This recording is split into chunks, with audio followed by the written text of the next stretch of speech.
Dan bagaimana sih pergerakan mereka? Baik, jadi GPS Scholar ini merupakan salah satu alat yang digunakan untuk kita bisa memonitor pergerakan gajah. Jadi apabila kita sudah bisa memonitor pergerakan gajah, kita bisa mengetahui gajah ini melintas di areal perkebunan, areal hutan, dan apabila kita sudah mengetahui lokasi di mana dia berada, kita bisa lebih dahulu untuk melakukan penanganan konflik, sehingga konflik gajah dan manusia yang eskalasinya besar bisa kita kecilkan seperti itu. Oke. Nah, untuk di kita sendiri ada berapa banyak sih gajah yang sudah dipasangi GPS? Baik, jadi saat ini sudah ada 4 kelompok gajah dan juga gajah yang dipasang GPS Scholar. Yang pertama di kelompok gajah Petapahan, yang kedua ada kelompok gajah Balai Raja, yakni Seruni, Ya. dengan Seruni. Lalu kelompok gajah GSK, itu ada namanya kita sebut gajah Rara. Rara ya. Yang terakhir gajah Codet. Codet, oke. Ya. Nah, kalau yang untuk di sini sendiri ada berapa gajah yang kita pasang? Kalau di sini satu gajah. Satu. Siapa Jadi di sini Karin namanya. Karin ya. Nama gajahnya kita sebutkan Karin. Jadi kenapa Karin? Karena saat kita pemasangan GPS Scholar itu berada di Desa Karya Indah. Jadi kita sebut namanya karena betina, jadi kita sebut Karin seperti itu. Oke. Proses pemasangannya sendiri bagaimana?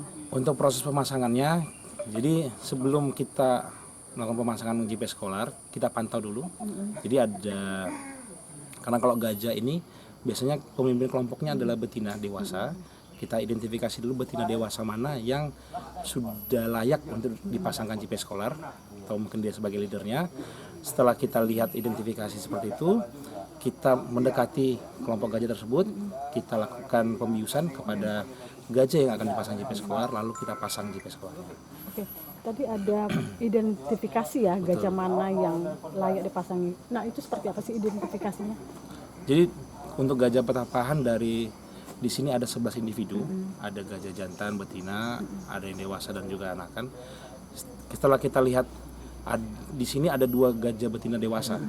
Nah, kita lihat nanti kira-kira mana yang bisa pertumbuhannya sudah tidak terlalu maksimal, sudah cukup maksimal, sudah maksimal, sehingga dia tidak terlalu banyak bergerak, tidak terlalu banyak perubahan ukuran badannya. Di situ kita pasang. Nanti itu yang kita pasang GPS Scholar. Biasanya usia berapa nih gajah betinanya yang kita pasang ini? Kalau usia mungkin karena usia di alam terkadang tidak sama ya, terlihat dari ukuran tubuhnya. Cuman yang pasti yang ukurannya itu yang paling besar kita cari. Oke. Nah, dia kan sebagai leader nih. Dia leader. Ini kan gajah-gajah liar ya yang kita pasangin. Itu bagaimana akhirnya, apakah dia bisa bergabung dengan gajah liar yang di luar kelompok dia atau bagaimana? Ya, jadi pada saat kita pemasangan GPS Scholar sebenarnya hanya si betina dewasa itu saja yang kita pasang GPS Scholarnya. Tetapi kenapa kita betina dewasa? Karena kan tadi dia kan berkelompok ya. Nah, nanti pada saat dia setelah dipasang GPS Scholar, kelompoknya akan bergabung lagi dengan dia. Oke. Rata-rata itu satu kelompok itu ada berapa gajah? Tidak sama. Jadi yang pasti ada jantan. Biasanya betina sama anaknya pasti akan terpisah dengan jantannya. Biasanya jantan kalau dia sudah masuk masa birahi, itu dia akan bergerak sendiri. Oke. Nah, tadi kan ini adalah pemasangan GPS ini adalah untuk memitigasi atau mengurangi konflik gajah dengan manusia. Nah, dari kelompok-kelompok gajah yang sudah kita pasangi GPS itu, ada nggak timbul konflik dengan manusia? Baik. Jadi untuk konflik gajah dan manusia memang tidak bisa kita hindari saat ini, karena memang perubahan tutupan hutan yang sangat signifikan menjadi perkebunan sawit atau mungkin perladangan masyarakat, habitatnya semakin sempit, menyebabkan konflik itu sangat memungkinkan. Nah, kita di sini dengan pemasangan GPS Scholar, kita berharap kita bisa mengurangi dan mengurangi dampak konflik tersebut. Yang pertama, apabila kita sudah mendapatkan gambaran di mana sih lokasinya dia berada saat ini, atau mungkin tracknya akan mengarah kemana, kita sudah bisa menginformasikan ke masyarakat yang ada di depannya untuk mempersiapkan dirinya. Jangan sampai mereka tidak siap sehingga kerugian konflik tersebut semakin tinggi.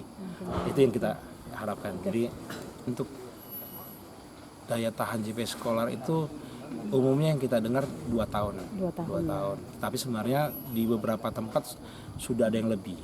Bisa 3 tahun, ada yang bahkan di Jambi sudah lebih dari 3 tahun. Jadi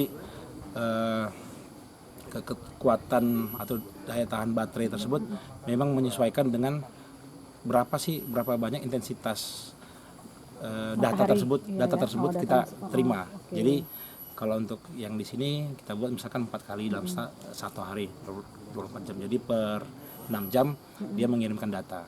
Ada juga yang per 8 jam. Nah, kita atur. Jadi daya tahan baterai itu memperhatikan jumlah itu. Nanti dari data-data tersebut itu masuk ke sistem kita, itu baru diolah untuk dipetakan. Baru di situ nanti terlihat keberadaan gajah ini di mana saja, homelessnya bagaimana, wilayah jelajahnya, dan misalkan kita sudah tahu wilayah jelajahnya, kita sudah bisa memprediksi, Bu. Kita sudah bisa memprediksi dari lokasi ini gajah ini akan bergerak kemana. Karena dia sudah melewati jalurnya ya. Betul.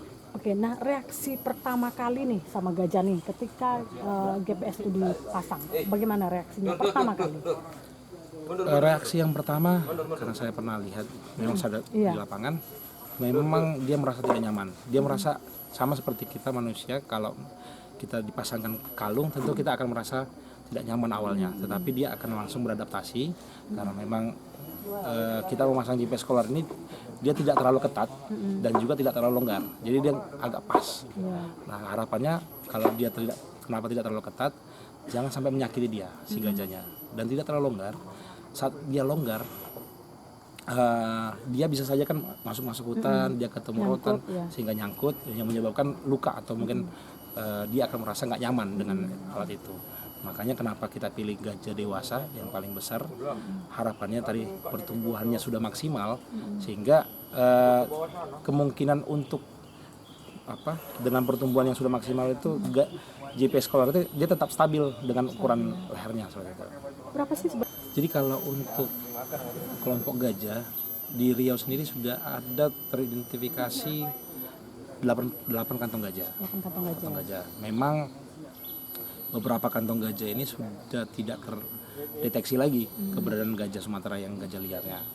Tapi beberapa titik itu seperti di sini kantong gajah Petapahan, terus di GSK Balai Raja itu masih ada gajah-gajah liar. Nah, jadi kenapa kita mengarah kepada gajah-gajah tersebut? Sebenarnya tujuannya adalah kita ingin berusaha dengan pemasangan GPS Scholar ini, satu, kita bisa mendapatkan data tadi, bisa mendapatkan data keberadaan gajah ini melewati status kawasan hutan apa saja, dengan kondisinya seperti apa. Jadi identifikasi stakeholdernya, identifikasi penguasaan lahannya itu yang pertama. Lalu yang kedua adalah dengan data tersebut kita sudah bisa memprediksi apabila gajah tersebut bergeser dari titik ini, dia akan bergeser ke arah mana.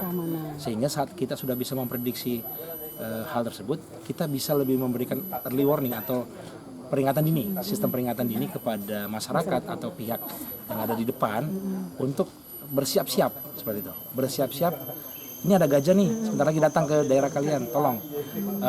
Kalau memang silakan diarahkan mengarah ke arah hutan lagi seperti itu. Nah, jadi dengan dua hal itu yang kita harapkan kita bisa menghindari konflik. Nah, kenapa baru di sini di Petapahan, GSK dan Balai Raja? Karena memang kita melihat ini menjadi masih prioritas untuk penanganan konflik gajah. Nah, tadi